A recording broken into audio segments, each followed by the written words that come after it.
আমি টুটু সাধু, আমার চ্যানেলের নাম ক্যামেলিয়া।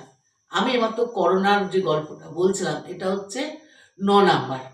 তার সেই গিজারের গরম জল ওদেরকে করিয়ে সব কাপড় জামা সব কিছু গরম জলে সাবানের গুঁড়ো দিয়ে ভিজিয়ে, তারপরে মাথায় সাবান টাবান দিয়ে, গা হাত সাবান দিয়ে, ডেটল দিয়ে সব পরিষ্কার করে ছিমছাম হয়ে, কেন হসপিটালের থেকে ডাইরেক্ট এলে ঘরের মধ্যে আবার কোথায় জীবাণু ঢুকে থাকবে।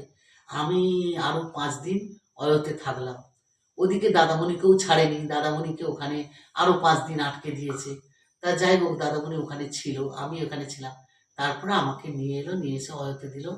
অয়তে যখন ছিলাম তখন ওখানে থেকে সব ছিমছাম হয়ে পরিষ্কার হয়ে আমি বাড়ি এলাম। হ্যাঁ, এইরকম একটা অবস্থা। তা করোনা আমি কোনোদিন ভুলবো না জীবনে। এছাড়াও আমি বলছি, উত্তরপ্রদেশে এই সব নদীর মধ্যে হাজার হাজার ডেড বডি ফেলে দিচ্ছে, পোড়ায়নি, কোনো পোড়ানোও হয়নি, কিছুই হয়নি। দেখছি সেগুলো ভেসে নদী ভরে যাচ্ছে ডেড বডিতে। তার মানে জীবাণুটাও সব ভর্তি হয়ে যাচ্ছে। মাটিতে যদি পুঁতে দেয়, দাহ করা হয়, তাহলে তো এই জীবাণুটা হয় না।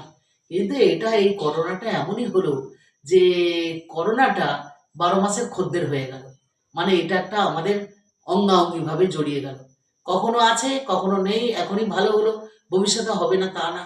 যখন তখন এই তো এখনই আবার কলকাতায় বলছে নাকি নকডাউন হবে।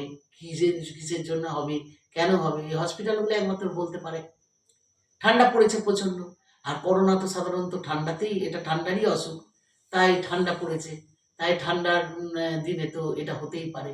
এরকম একটা কোথার থেকে কে ছাড়লো, কে কি করলো, কোথার থেকে কোন বিদেশ এই যে শত্রুতা করলো, আমরা তো জানতেই পারলাম না।